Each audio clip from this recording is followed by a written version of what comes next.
के रिकॉर्ड लेकर। हाँ जी, नमस्कार जी सभी को। फर्स्ट ऑफ ऑल, आज हम नया अध्याय 6 शुरू करने वाले हैं। इस छठे अध्याय का जो शीर्षक है वो है ध्यान योग।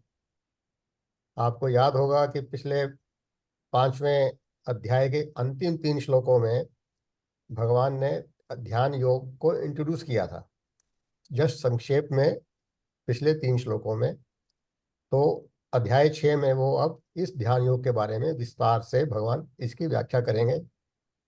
उससे पहले कि ये ध्यान योग की व्याख्या करें, पर पहले 9 श्लोकों में अध्याय 6 के भगवान अपना जो प्रवचन है, अपना जो डिस्कोर्स, अपना जो उपदेश है, वो कर्म संन्यास और कर्म योग के बीच में क्या अंतर है, इसके बारे में जानकारी और अर्जुन को देते हैं। एक चीज और ध्यान में रखने वाली है, इस जब मैं इससे पहले मैं शुरू करूं, कि इस अध्याय 6 में भगवान ने कर्म योगी के लिए सिर्फ योगी शब्द यूज किया है, और जो कर्म संन्यासी हैं उनके लिए सन्यासी वर्ड वर्ड जो है यूज किया है। तो जहाँ भी योगी यूज करूंगा मैं या सन्यासी यूज करूंगा, तो योगी मतलब जो कर्म योगी है, सन्यासी मतलब जिसने कर्म संन्यास किया हुआ है। तो जो पहला श्लोक है, पहले श्लोक में भगवान अर्जुन को फिर यही कहते हैं कि जो योग है और संन्यास है, वास्तव में ये दोनों एक ही है। तो भगवान इसमें स्पष्ट कर रहे हैं अर्जुन को कि जो व्यक्ति कर्म फल की कामना से रहित होकर बिना किसी स्वार्थ की इच्छा से अपने कर्तव्यों का निर्वाह करता है, वह वास्तव में सन्यासी है और योगी भी है। उन दोनों में कोई अंतर नहीं है। और फिर उसके बाद कहते हैं कि केवल जिसने अग्नि का त्याग कर दिया वो सन्यासी नहीं है। तो ये जो एक आपको याद होगा कि अध्याय 1 में और अध्याय 2 के शुरू में अर्जुन ने अपने मन से भगवान से एक इच्छा प्रकट की थी कि मैं सन्यास क्यों न ले लूं, क्योंकि वो नहीं करना चाहता था। तो इस श्लोक में भगवान ने पहली बार यह स्पष्ट किया है कि जो संन्यास है और योग है, वास्तव में दोनों एक ही हैं। क्योंकि उस वक्त अर्जुन को नहीं पता था कि संन्यास और योग दोनों एक हैं। तो यहाँ पर भगवान कह रहे हैं कि सच्चा सन्यासी वही है who performs all his duties without any selfish motive, without being attached to the results of his actions. और फिर वो कहते हैं कि केवल अग्नि को त्यागने वाला सन्यासी नहीं है। अग्नि का जो व्यक्ति संन्यास लेता है, वो अग्नि त्याग देता है कि वो कभी भी अपना जो भोजन है, अग्नि उसके घर में, उसके किसी भी जगह पर अग्नि नहीं जलती। तो अग्नि का त्याग करने का मतलब होता है कि उसने संन्यास धारण कर लिया। तो जिसने सिर्फ अग्नि त्याग कर दी और कहे जी मैं सन्यासी बन गया, वो सन्यासी नहीं है। क्योंकि वो अपने कर्तव्यों से अगर प्लान कर गया, तो और फिर निष्क्रिय होकर बैठकर कि मैं तो अपना संन्यास धारण कर लिया, तो वो योगी नहीं बन जाता। तो सच्चा सन्यासी और योगी वही है जो अपने सभी नियत कर्म, जो भी आपका कर्तव्य है समाज में, जिस भी स्टेज के ऊपर आप हैं, वो आप बिना किसी राग और द्वेष के अगर करते हैं, बिना स्वार्थ के करते हैं, भगवान के निमित्त करते हैं, तो वो योगी भी है और सन्यासी भी है। तो अब दूसरे श्लोक में कहते हैं कि जिसको लोग संन्यास कहते हैं, इसी वो दोबारा फिर रिपीट कर रहे हैं कि उसी को तुम योग समझो, क्योंकि जिसने सिर्फ भौतिक कामनाओं का त्याग किए बिना कोई भी योगी नहीं बन सकता। जब तक मन में सांसारिक भोगों के प्रति इच्छाएं, कामनाएं रहेंगी, उसके प्रति उसका मन आकर्षित होता रहेगा। और जब तक मन उसका आकर्षित होता रहेगा, वो उसके जीवन में जो योग का एक भगवान प्राप्ति का या मोक्ष प्राप्ति का वो नहीं आ सकता। तो जैसे आपको पता है कि योग का क्या अर्थ है। योग का अर्थ है भगवान से जुड़ जाना, भगवान के साथ युक्त हो जाना।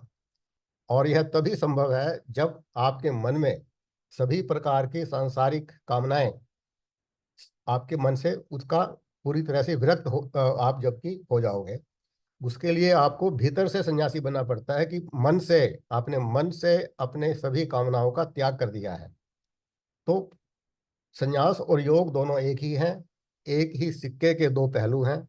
इसको अगर हम सरल भाषा में कहें, तो जो योगी ईश्वर की विनम्र सेवा में बिना किसी स्वार्थ के इस संसार में रहते हुए अपना गृहस्थ जीवन जो भी उसका कर्तव्य है वो करता रहता है। और ऐसे जो व्यक्ति हैं वही सच्चे योगी और वही वास्तविक रूप में सन्यासी हैं। केवल भगवे कपड़े डाल लेने से, अग्नि त्याग देने से, संन्यास धारण कर लेने से कोई सन्यासी या योगी नहीं बन जाता। तो उसके बाद फिर अभी श्लोक 3 में भगवान उसको फिर व्याख्या करते हैं कि योग की जो अवस्था है वो कैसे आदमी अचीव कर सकता है। इसके लिए भगवान कहते हैं कि आपको जो शुरू में आप जब अभ्यास करना शुरू करते हैं आपके मन में अभिलाषा होनी चाहिए कि मुझे भगवत प्राप्ति या आत्म साक्षात्कार या मेरे को प्राप्त करना है। जब आप इस अभिलाषा से कोई भी साधना आरंभ करते हैं तो उसके लिए भगवान कहते हैं कि कर्म योग ही एक मार्ग है। यह जैसे एक सीढ़ी की तरह है। ये एक पहला स्टेप है। आपने जिस लक्ष्य को प्राप्त करने के लिए उस सीढ़ी पर चढ़ना शुरू किया है तो कर्म योग उस सीढ़ी का पहला स्टेप है। तो उसको इसमें एक संस्कृत में शब्द दिया गया है योगा रुरुक्षो, कि जिस प्रकार जैसे जो पहली बार आप घोड़े की सवारी कोई करना चाहता है तो उसको घोड़े की सवारी करने के लिए बहुत परिश्रम करना पड़ता है, बहुत अभ्यास करना पड़ता है। तो इसी तरह से अगर आप कर्म योग का अभ्यास शुरू करते हैं उसके लिए आपको लगातार बहुत अभ्यास करना पड़ता है। और जब आप इस प्रकार का अभ्यास करते हैं और जब आप कर्म योग का अभ्यास करते हुए अपने लक्ष्य की जो एक अंतिम सीढ़ी है जब वहां पहुंच जाते हैं तो उस व्यक्ति को कहा गया है योगारूढ़, कि अब वो योग के अंदर एकदम लग गया है। जब आप घोड़े की सवारी करते हैं, आप घोड़े की सवारी करनी आपको आ गई तो उस तरह से इसको वर्ड यूज किया गया है योगारूढ़, कि वो योग प्राप्त करने की सीढ़ी के ऊपर अंतिम सीढ़ी के ऊपर पहुंचने वाला है। तो क्योंकि घोड़ा बड़ा एक स्वच्छंद प्राणी है, इसी तरह से हमारा जो मन है वो भी बड़ा चंचल है। अब जैसे घोड़े को वश में करना शुरू में इतना आसान नहीं है, ऐसे ही हमारे अपने मन को वश में करना इतना आसान नहीं है। इसलिए भगवान ने इस श्लोक में श्लोक 3 के अंदर ये इन दो शब्दों का प्रयोग किया है घोड़े के एग्जाम्पल का देकर। तो अब ये चौथे अध्याय में फिर भगवान कहते हैं कि जो योगी किसी भी समय अपनी इंद्रियों के भोगों में नहीं फंसता और न ही कर्मों के फल में उसकी आसक्ति है, जो अपने सभी कर्मों के फल को त्याग देता है, तभी योगी परम शांति को प्राप्त करता है। कि भगवान की जो प्राप्ति की जो साधना में कर्मों का जो पूर्णतया त्याग तभी करना चाहिए जब आपको अपने मन पर पूर्ण तरह से संयम हो जाए। क्योंकि जब व्यक्ति के मन में किसी भी इंद्रियों के भोगों में आसक्ति रहेगी, उसको आसक्ति रहेगी तब तक, अगर वो उससे पहले आसक्ति अगर है उसके मन में, विरक्त अगर वो नहीं हुआ है और वो संन्यास धारण कर लेता है तो ये हानिकारक सिद्ध हो सकता है। अब जैसे आप कोई बच्चा है कुछ 6 महीने का है, आप उसको अगर रोटी खिलाएंगे तो उसके लिए प्राण घातक भी हो सकता है। इसीलिए भगवान कहते हैं कि अगर आपके मन में जब तक विरक्ति नहीं आएगी उससे पहले अगर आपने संन्यास धारण कर लिया तो आपके लिए हानिकारक होगा।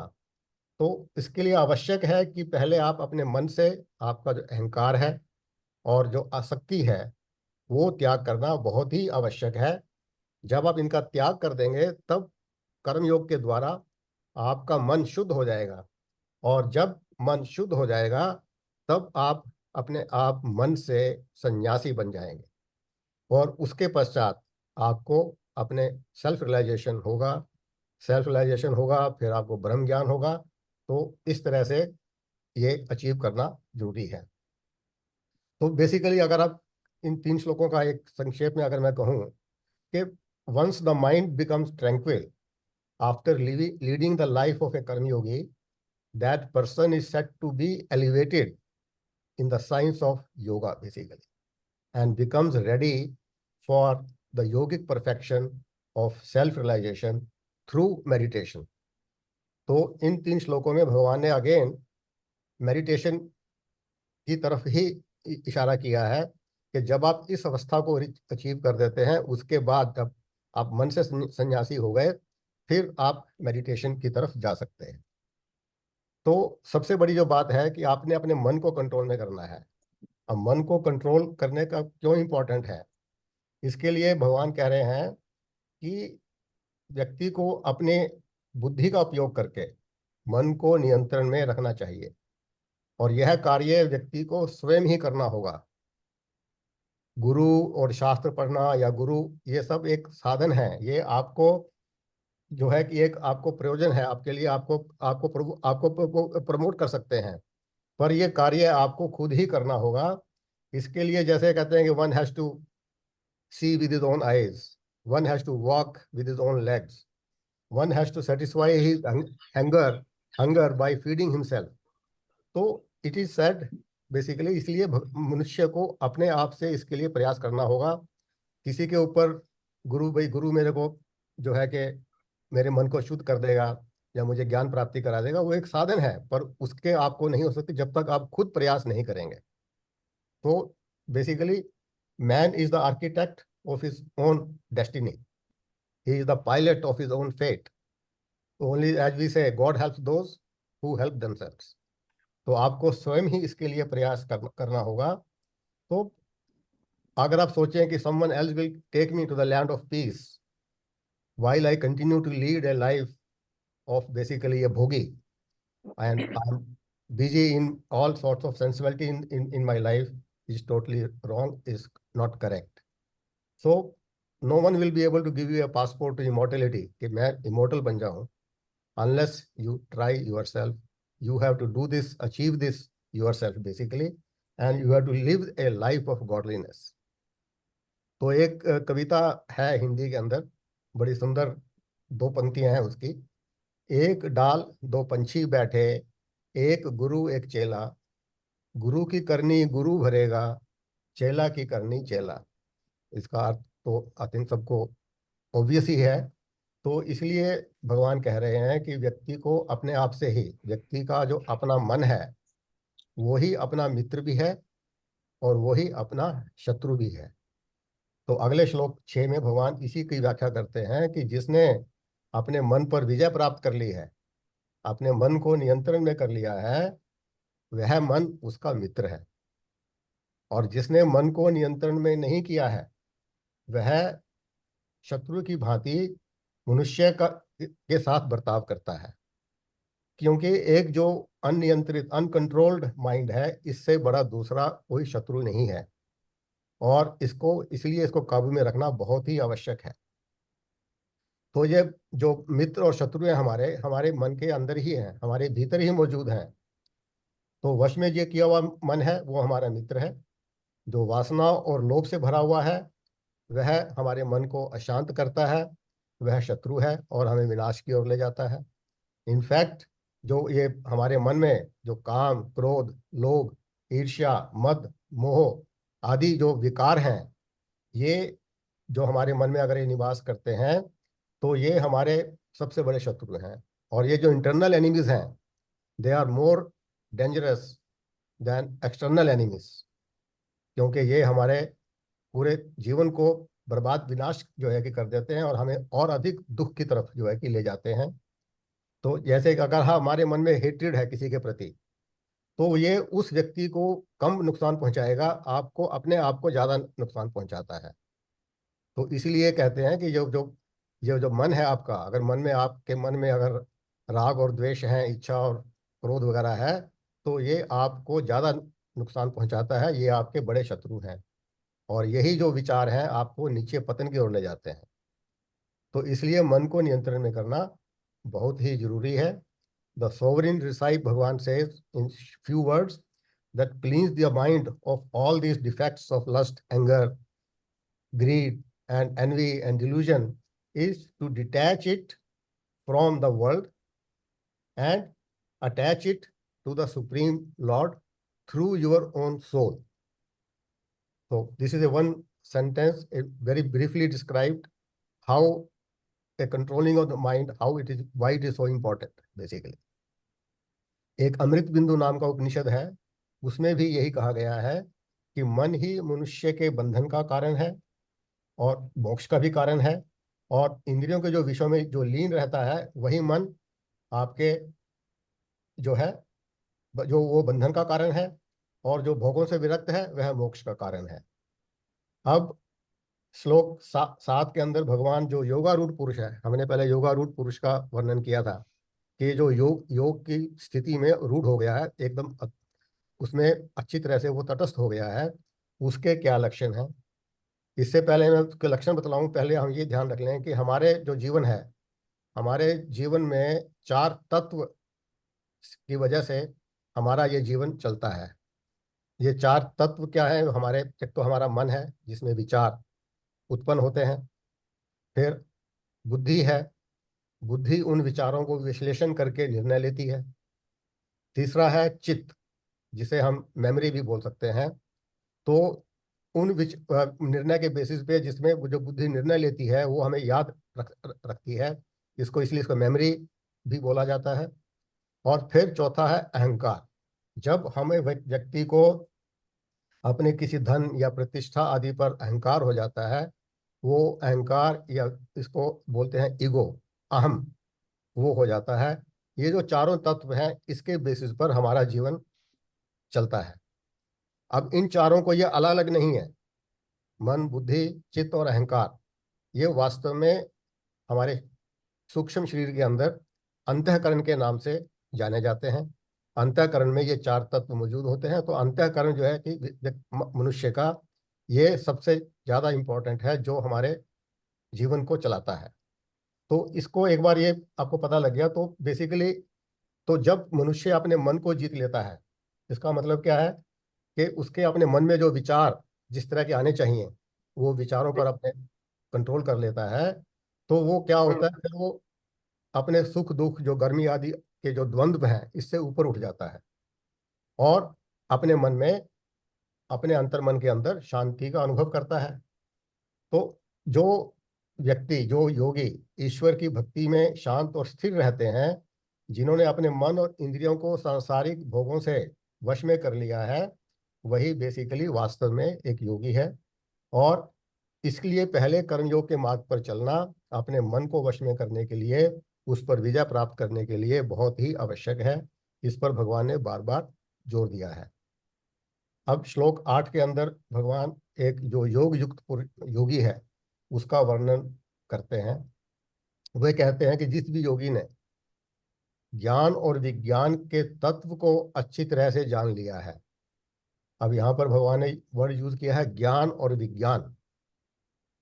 एक ज्ञान है, ज्ञान जो हम बुकिश नॉलेज है, हमने जो पढ़ लिया शास्त्रों के अंदर, तो ये एक ज्ञान है, गुरु से सुन लिया, ये एक ज्ञान है।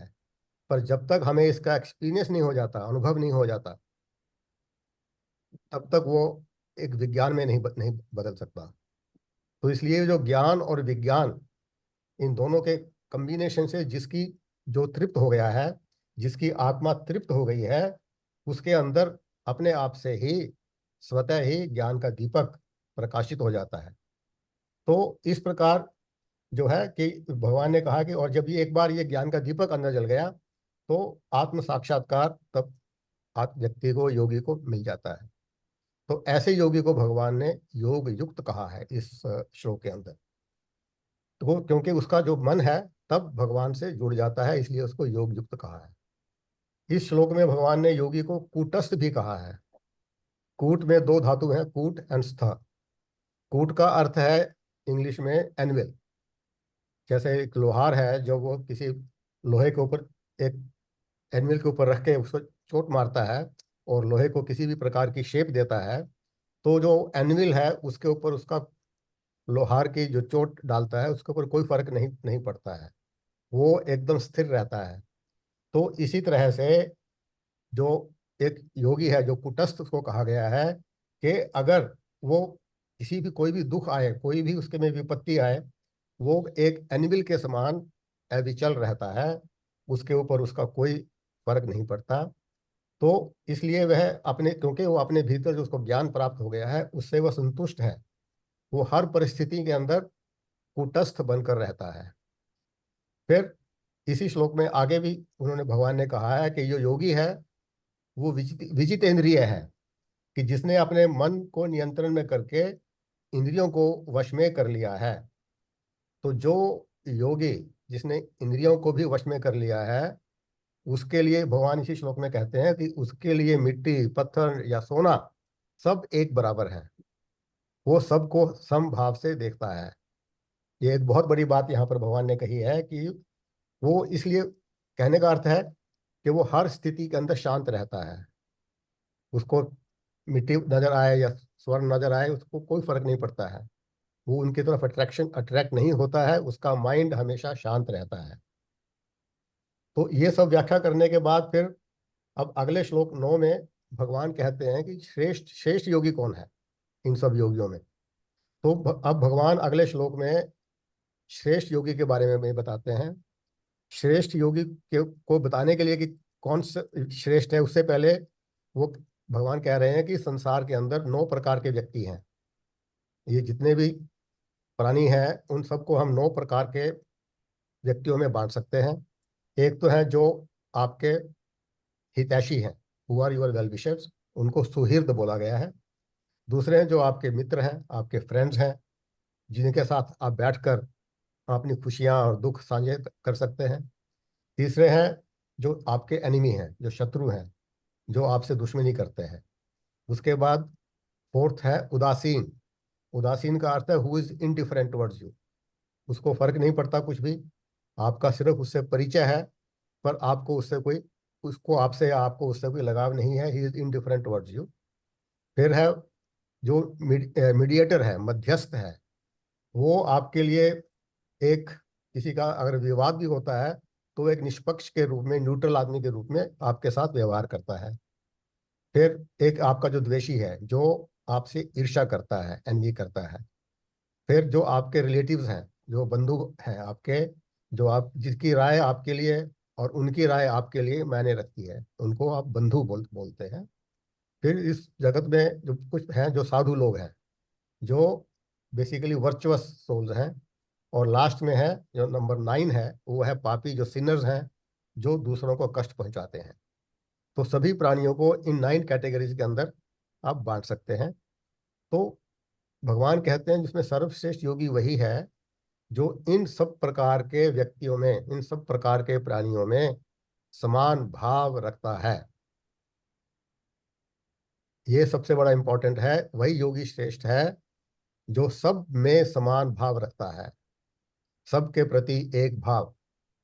तो यह, जब ये समत्व भाव की जो एक अवस्था आ जाती है, ये योग की एक उच्चतम हाईएस्ट स्टेट है। इस स्थिति के अंदर जो योगी है सभी प्राणियों में परब्रह्म परमेश्वर को देखता है कि जैसे मेरे में परब्रह्म आत्मा है, वही आत्मा सभी प्राणियों में मौजूद है। कोई मेरे से अलग नहीं है, सब एक समान है।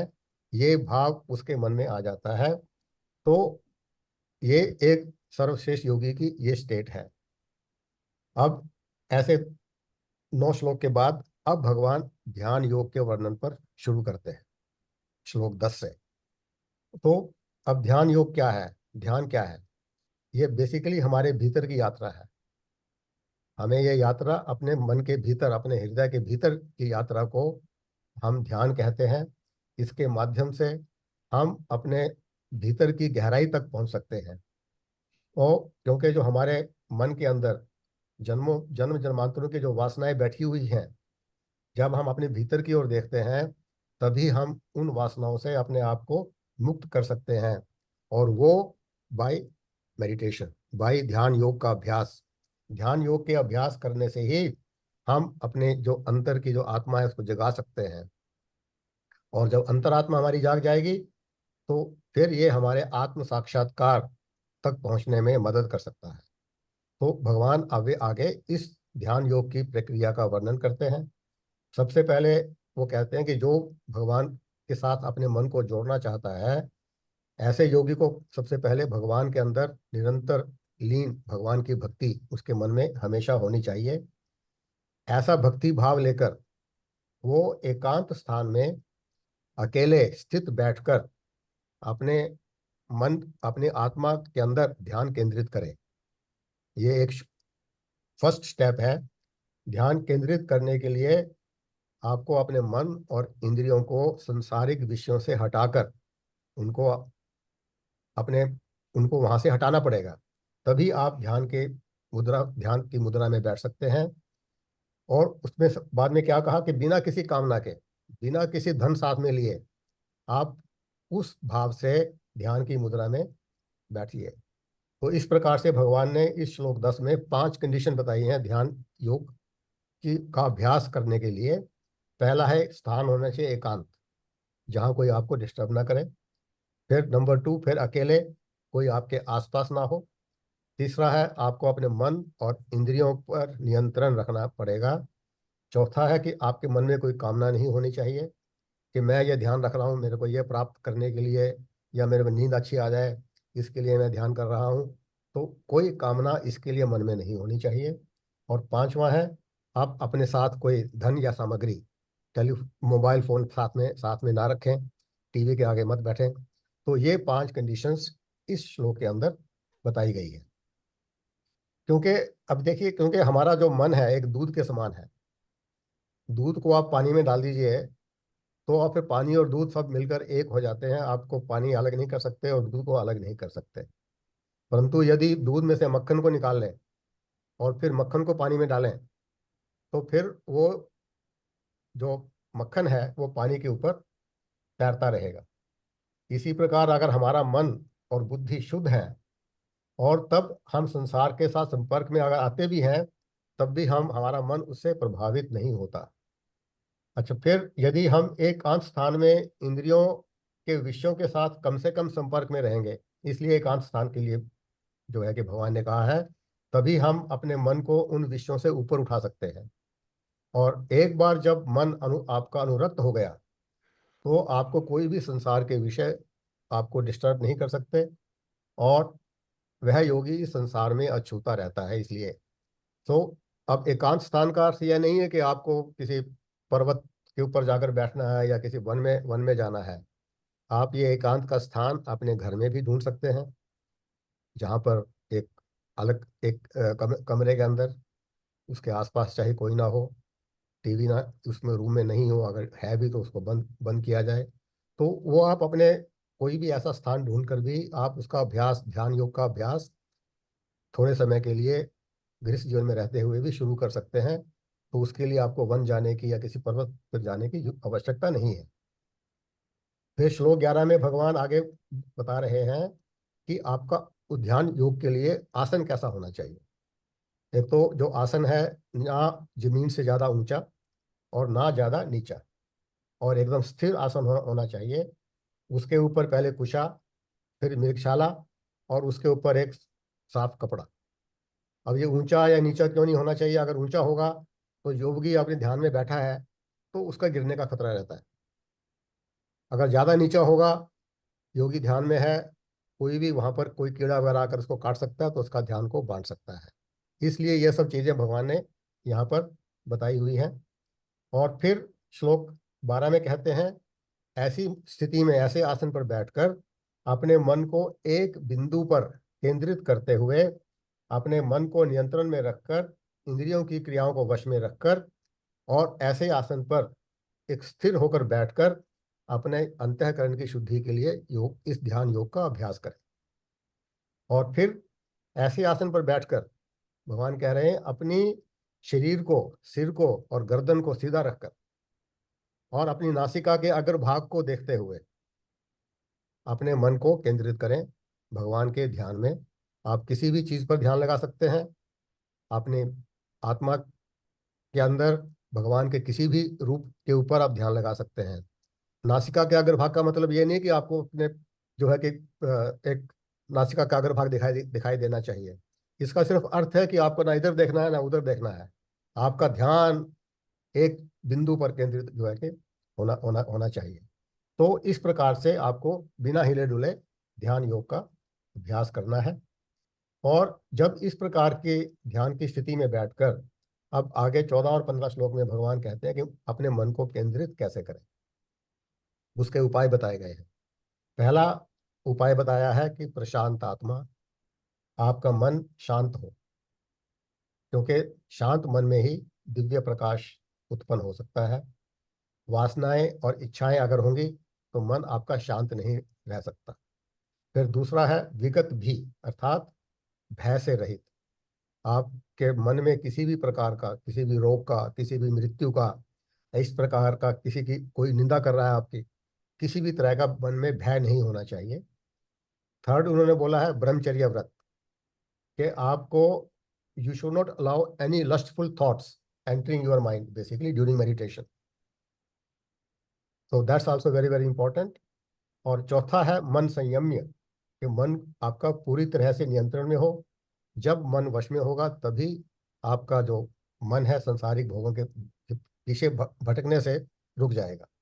तो इस प्रकार बैठकर निरंतर योग का अभ्यास करें।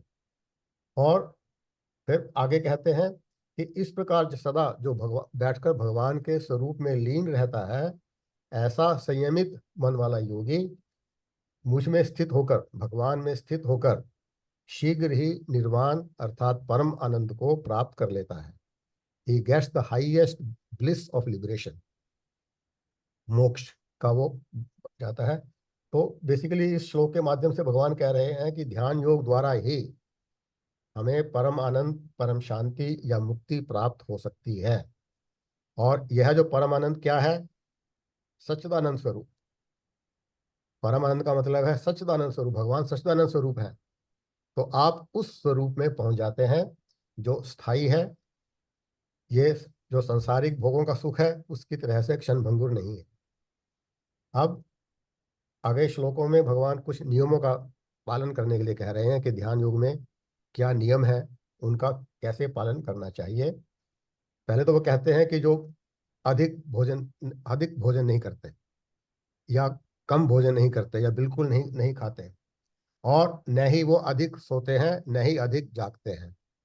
तो ये जो नियम बताए हैं कि regulation of food and regulation of sleep, these two is the first prescription for the condition of meditation. तो आप सब जानते हैं कि why food is very important, because मन, अपने शरीर का जो स्वस्थ होना है वो बहुत ही आवश्यक है ध्यान योग के लिए। अगर आपका शरीर स्वस्थ नहीं होगा, आप ध्यान में नहीं बैठ सकते। तो ज़्यादा निद्रा आप सोएंगे तो आपका एक जो है कि आपका हमेशा का हमेशा मन जो है कि वो रहेगा। अगर आप गहन निद्रा आपको नहीं आ रही है, आपको नींद नहीं आ रही है, आपका नर्वस ब्रेकडाउन भी हो सकता है। So that's why regulation of food and sleep is given as the first two important prescription by lord Krishna. फिर उसके बाद श्लोक 17 एक बहुत ही इंपॉर्टेंट श्लोक है अगेन, और जो एक और नियम बतलाता है। वो श्लोक है युक्ताहार विहारस्य युक्त चेष्टस्य कर्मसु युक्त स्वप्नव बोधस्य योगो भवति दुःखः। युक्ताहार, the basic principle of Dhyan Yog is be moderate. Be moderate, avoid excess in everything. This is the basic principle of Dhyan Yog, living the life, maintaining harmony and balance in all your daily activities। तो ये basic principle है। इसमें जो नियम है युक्ताहार, कि आपका जो आहार है वो उचित समय पर और उचित मात्रा में वो लेना चाहिए। युक्त विहार, के आपके लिए एक जीवन में मनोरंजन भी बहुत जरूरी है, वो भी एक उचित समय पर और उचित ढंग से ही होना होना चाहिए। फिर युक्त चेष्टस्य कर्मसु, जो आप कर्म कर रहे हैं उसमें भी आपकी जो चेष्टा है, आपके जो एफर्ट्स हैं वो भी सही मात्रा में होनी होनी चाहिए। और युक्त स्वप्न अवबोधस्य, ऐसे ही आपका सोने का समय और जागने का समय भी सही होना चाहिए। जल्दी सोना और जल्दी प्रातः उठना, ताकि आपके किसी भी चीज़ में विघ्न ना पड़े। तो ये जो एक बताए गए हैं, नियम बताए गए हैं, ये बहुत ही इंपॉर्टेंट है। जो इस प्रकार ध्यान योग में लगा रहता है वो उसके दुखों का नाश हो जाता है। अब ये सब करने के बाद मन में फिर प्रश्न उठ सकता है कि हमें कैसे पता लगेगा कि हम एक योग की हमने सिद्धि या हाईएस्ट स्टेट में पहुंच गए हैं। तो भगवान इसमें स्पष्ट रूप से कह रहे हैं कि मन का विषयों से निवृत्त होकर स्थिर ईश्वर में स्थिर करना, यह एक योग युक्त का लक्षण है। आपको ये लक्षण अपने आप स्वयं में प्रकट होने दिखाई दे जाएंगे कि आपका मन विरक्त होना शुरू हो गया है, आपका मन स्थिर होना शुरू हो गया है। धीरे धीरे जब आप अभ्यास करेंगे, आप में ये लक्षण आने शुरू हो जाएंगे। तो क्योंकि जो इच्छाएं हैं वो हमारी बेड़ियां हैं, ये हमारे मनुष्य के को संसार से बांध कर रखती हैं। जब तक इच्छाएं परेशान करती रहेंगी, ध्यान संभव नहीं है। इसलिए भगवान कह रहे हैं, इसमें जो कर्म से जो तीन पहलू बताए हैं भगवान ने, काम वासना से रहित, मन पर नियंत्रण, और फिर तीसरा जब ये हो जाता है, फिर तीसरा आत्मा के साथ मिलन, आत्मा से जुड़ जाना। तो इन तीन बातों का इसलिए भगवान ने बताया कि आपको अपने आप से पता लग जाएगा कि मेरा मन भगवान से जुड़ रहा है या नहीं।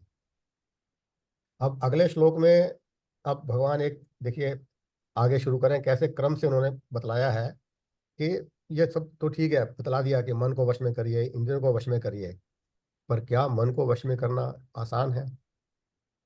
हमारे मन को वश में करना बहुत ही कठिन है। और भगवान कह रहे हैं, वो भगवान कह रहे हैं कि mind of A Yogi is, he is comparing the mind of A Yogi with the study light kept in A windless place. अगर आपने दीपक ऐसी जगह रखा हुआ है जहाँ कोई भी हवा नहीं आ रही है, तो दीपक की लो स्थिर रहती है। इसी तरह से जब आपका मन पूरी तरह से इंद्रियों के भोगों से वश में हो जाता है, तभी आपका मन स्थिर हो सकता है। अब जैसे जब हवा चलती है, तो दीपक की लो यहाँ से वहाँ डोलती रहती है। अगर आपके मन में भी कामनाएं उठती रहेंगी, तो आपका मन भी डोलता रहेगा, वो स्थिर नहीं हो सकता है। तो जब तक कहते हैं कि काम वासना की हवा चलती रहेगी, मन नियंत्रण में नहीं हो सकता है। तो इसलिए ये जो भगवान ने जो बताए हैं कि मन को वश में करना बहुत ही कठिन है, उसके बाद इसको आप कैसे करते हैं? ध्यान योग का निरंतर अभ्यास, ध्यान योग के निरंतर अभ्यास द्वारा ही मन को वश में कर सकते हैं। और जब मन को संसारिक क्रियाओं से, अगले श्लोक 20 में कहते हैं, हटाकर अपनी सूक्ष्म बुद्धि द्वारा अपने भीतर की आत्मा को साक्षात देखता हुआ वह योगी अपने अंतर मन में संतुष्टि का अनुभव करता है। उसे और कुछ प्राप्त करने की इच्छा नहीं रहती। जैसे एक गिलास में अगर गंदा पानी है, तो आपको उसमें कुछ नजर नहीं आएगा, आपको अपने उसमें चेहरा भी नजर नहीं आएगा। पर यदि आप उसमें फटकरी फिटकरी आलम डाल देते हैं, तो पानी साफ हो जाता है, सारी गंदगी नीचे बैठ जाती है, और उसमें आप आराम से अपना चेहरा भी देख सकते हैं और पानी के अंदर भी देख सकते हैं। इसी तरह से जब अगर आपका मन शुद्ध है, मन में अगर काम वासनाएं लगी हुई हैं, तो आपको अपने भीतर की आत्मा नजर नहीं आ सकती, उसका साक्षात दर्शन आपको नहीं हो सकता। इसलिए मन को जो शुद्ध शुद्ध करके ही तभी आप अपने भीतर की आत्मा को स्पष्ट रूप से, भगवान कह रहे हैं, देख सकते हैं। और ये ध्यान द्वारा ही संभव है मन को शुद्ध करना। तो जब आप को मन को शुद्ध करके योग में आपने सिद्धि प्राप्त कर जब आप कर लेते हैं, तभी योगी असीम आनंद का अनुभव करता है। और वह इस स्थिति को पहुंचकर फिर वह अपने सत्य पथ के मार्ग से कभी भटकता नहीं है। ये ऐसा नहीं है कि एक बार मान लो उसको असीम आनंद मिल गया, वो दोबारा फिर संसारिक भोगों में पड़ जाएगा। नहीं, एक बार अगर आप इस अवस्था में पहुंच गए, फिर आप सत्य पथ की ओर आगे बढ़ते ही जाएंगे। ये भगवान ने श्लोक 21 में कहा है। अब वेदों में अगर आप देखेंगे, जो ये स्थिति है जिसको अभी बताया, कि आप एक ऐसी अवस्था में पहुंच जाते हैं कि जहां से आप को दोबारा संसार के भोगों में नहीं पड़ते हैं, इस स्थिति को, इस अवस्था को वेदों में जो है समाधि की अवस्था कहा गया है। कि जैसे आपने सुना होगा, कई जो संत लोग हैं वह समाधि की अवस्था में पहुंच जाते हैं। तो ये एक समाधि की अवस्था का मतलब है कि आप पूर्ण संतुष्टि का एक जो अनुभव है, ये समाधि की अवस्था है। इसको अटेन करने के बाद basically there is nothing left for him to achieve. He has achieved everything. He remains firmly established in absolute truth, and he is not getting distracted even for a moment. तो जब ये अवस्था पहुंचने पर योगी में और कुछ पाने की इच्छा नहीं रहती, वो इससे अधिक बढ़कर आनंद और कुछ लाभ नहीं मानता है। उसके बाद फिर उसको कभी दुख का अनुभव नहीं होता है। वो कोई भी बड़ी से बड़ी विपत्ति उसके उसके ऊपर आ जाए, उसमें भी वो डिस्टर्ब नहीं होता है, विचलित नहीं होता है, और इस प्रकार उसको कोई भी शारीरिक कष्ट प्रभावित नहीं कर सकता। तो जैसे आपने पढ़ा होगा, भगवान ये प्रहलाद था, प्रहलाद के ऊपर जितनी भी विपत्ति आई, पर उस कभी भी वो अपने पथ से डिगा नहीं। तो एक योगी जब इस अवस्था में पहुंच जाता है, उस पर भी कोई भी विपत्ति, कोई भी शारीरिक कष्ट आए, वो उसको उसको कोई फर्क जो है कि नहीं पड़ता है। तो बेसिकली जो एक डिवाइन ब्लिस है, that is eternal, this is eternal, it can never be snatched away from A Yogi who has attained it already. So such a God-like soul, though residing in this material world, basically, जैसे हमने जीवन मुक्त का पहले हमने इसके बारे में बोला था कि जब वो एक निर्वाण मोक्ष प्राप्त कर लेता है, वो तब भी जीवन मुक्त होते हुए इसी संसार में रहता है अपने प्रारब्ध कर्म भोगने तक।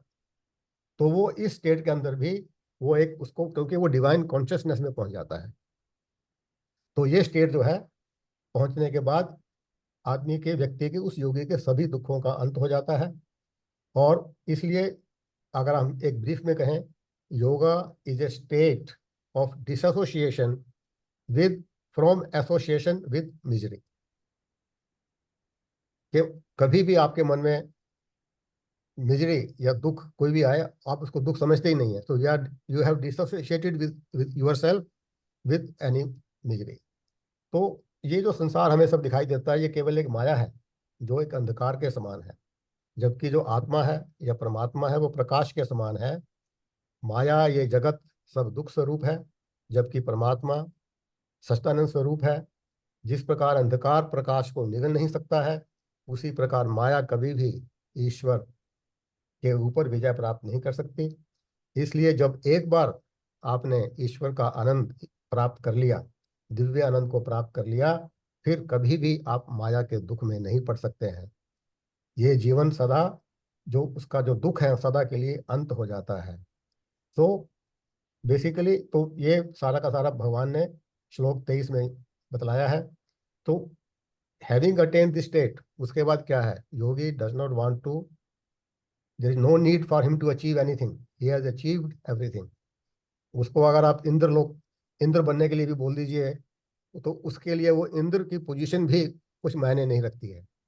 तो कोई भी धन संपदा उसके लिए कोई मायने नहीं रखती है जब उसको ये इस अवस्था में पहुंच जाता है। तो ये एक ध्यान योग के लगातार अभ्यास के बाद ही इस अवस्था में, इस स्टेट में योगी पहुंच सकता है।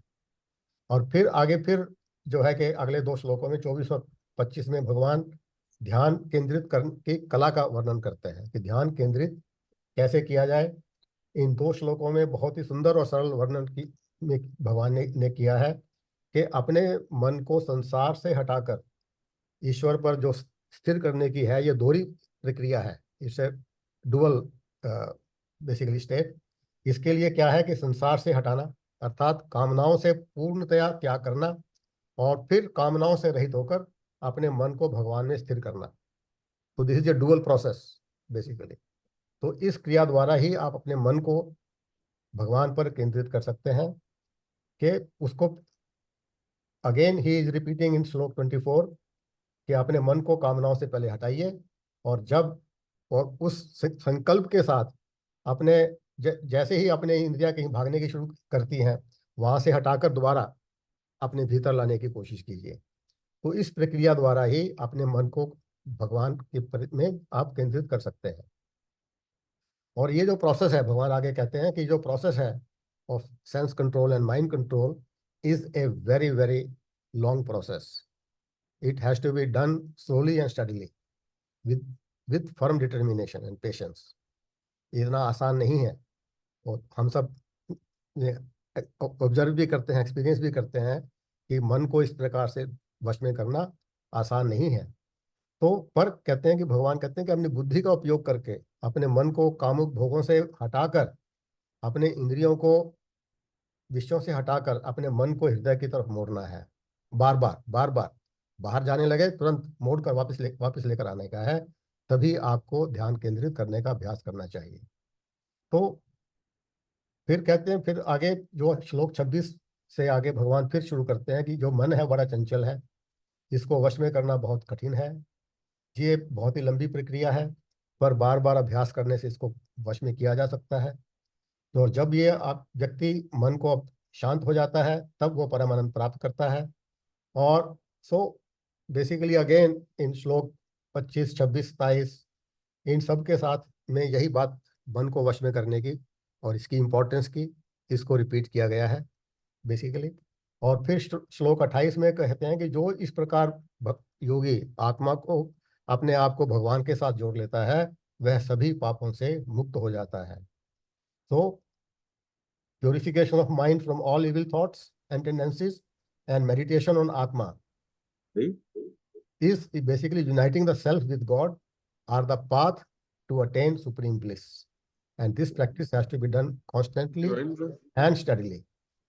जो ऐसा योगी है अपने अंदर निवास करने वाली आत्मा को परमात्मा के साथ जोड़ लेता है और वह इस तरह से सब में समान दृष्टि से देखता है। So a yogi whose mind is in union with Paramatma sees the same Atma everywhere, abiding in all beings, and all beings abiding in the Supreme Lord, Supreme Paramatma. So he thus sees oneness basically.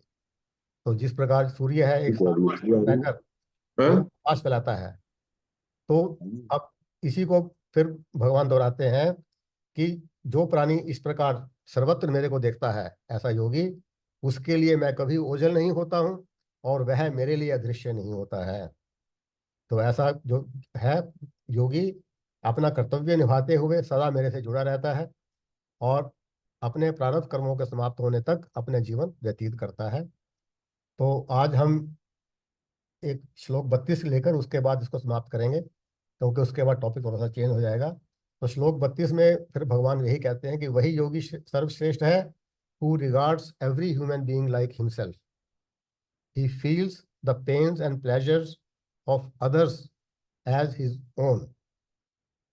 एक बड़ी पुरानी कहावत है, सुना होगा आपने, जो दूसरों के साथ जैसा व्यवहार करो जैसा कि तुम्हें उससे तुम स्वयं के लिए अपेक्षा रखते हो। अगर कोई अभद्र किसी के अभद्र व्यवहार से आपको चोट पहुंचती है, तो वही अभद्र व्यवहार से उस दूसरे को भी ऐसे ही चोट पहुंचती है, ऐसा भाव मन में रखिए। तो ये जो है कि इसकी व्याख्या की गई है ऐसे। और यहाँ पर मैं आज का अपना जो प्रवचन है, डिस्कोर्स है, समाप्त करता हूँ। अगले एपिसोड में हम फिर जो अध्याय 6 के बाकी बचे हुए श्लोक हैं उसका वर्णन करेंगे। आज के लिए इतना ही। धन्यवाद। मेरे को सुनने के लिए, आपके पेशेंस रखने के लिए धन्यवाद आपका सबका। ब्रिज जी, बहुत बहुत धन्यवाद। आपने तो हमें आगे बढ़ने की प्रेरणा भी दे दी है, उत्तेजना भी दे दी है, क्योंकि जैसे जैसे ये आपका जो ज्ञान बांट है वो आगे बढ़ रही है, तो मुझे ऐसा लग रहा है कि भी हमारा इसके प्रति जो संवेदनशीलता है वो भी बढ़ रही है और हमारा जो आकर्षण है वो भी इसके प्रति काफी बढ़ रहा है। तो जैसा हम हमेशा बात करते हैं, सबसे पहले तो सक्सेना जी आए थे यहाँ, मुझे ऐसा लगा शायद उनकी तबीयत ठीक नहीं। हाँ, मैंने भी वो जो, देखा। हाँ, तो अगर सभी ने ऐसा ही देखा है तो सबसे पहले तो हम उनके लिए अपनी बॉडी भेजना चाहेंगे कि उनका स्वास्थ्य जितना हो सके, जितना जल्दी हो सके वो ठीक हो जाए। मेरा ख्याल है वो निकल गए हैं हमारे ग्रुप से, नहीं तो हम सभी उनके साथ बातचीत करके ये बात करते। कोई बात, तो जैसा हम हमेशा रखते हैं, तो राजेश जी सबसे पहले तो आप कुछ थोड़ा बातचीत करें हम सबसे जिससे। राकेश जी, ब्रिज जी, हमेशा की तरह उनको सुनने से लगता है कि हमें काफी कुछ समझ में आ रहा है। हेलो।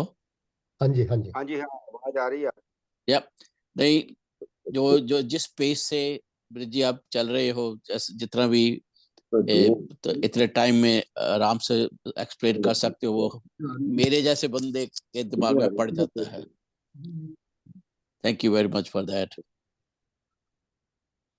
बहुत बहुत धन्यवाद राजेश जी। मैंने पहले शुरू में ही ब्रिज जी ये कही थी कि जैसे जैसे आपके ये डिस्कोर्सेज आगे जा रहे हैं, हमारा आकर्षण, हमारी संवेदना, हमारा लगाव इसके साथ बढ़ता ही चला जा रहा है।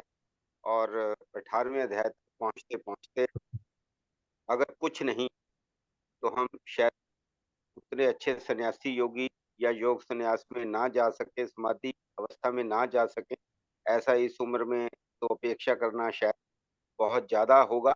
परंतु हाँ, हम अपना प्रारब्ध अगर सुधार सकते हैं या बची हुई जिंदगी को हम और खुशनुमा बना सकते हैं, तो इससे बेहतर हमारे लिए और कोई आशीर्वाद ब्रिज जी की तरफ से और गीता ज्ञान की तरफ से नहीं हो सकता। दविंदर जी, पहले दविंदर जी से बात करने से पहले मैं एक बात और कहना चाहता हूँ, 1 मिनट की बात है।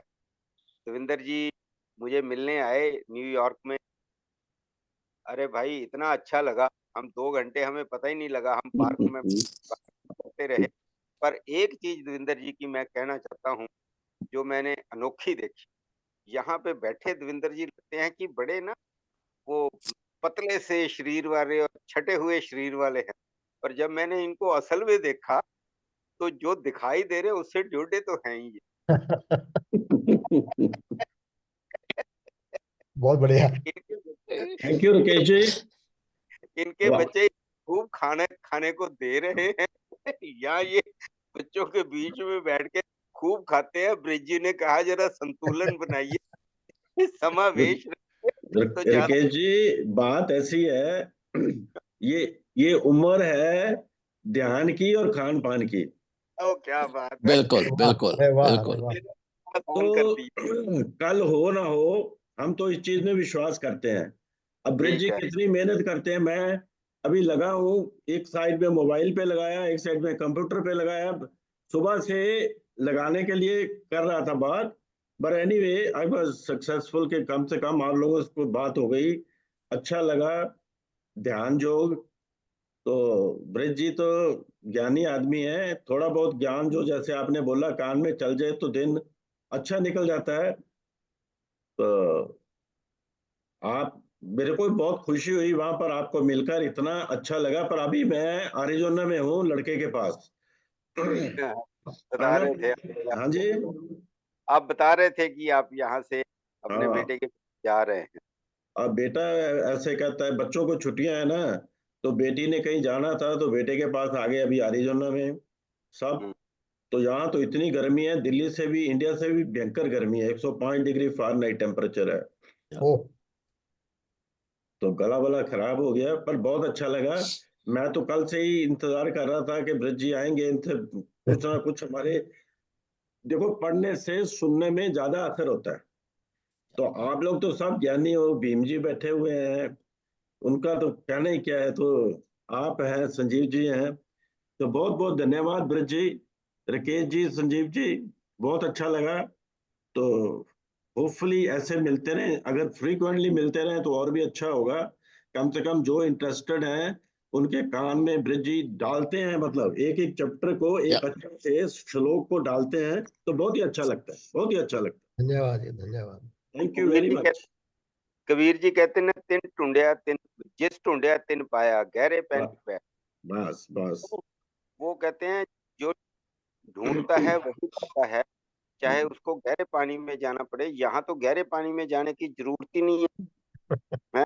गहराई ब्रिज जी हमारे द्वार पे लेके आए हुए हैं ये ज्ञान गहरे की पानी धारा। से पकड़ के ऊपर ले आते हैं ना।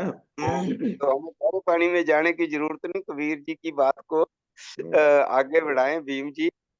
हैं, आप बड़ी स्माइल दे रहे हो, बड़ी अच्छा लग रहा है, लगता है आपको आज।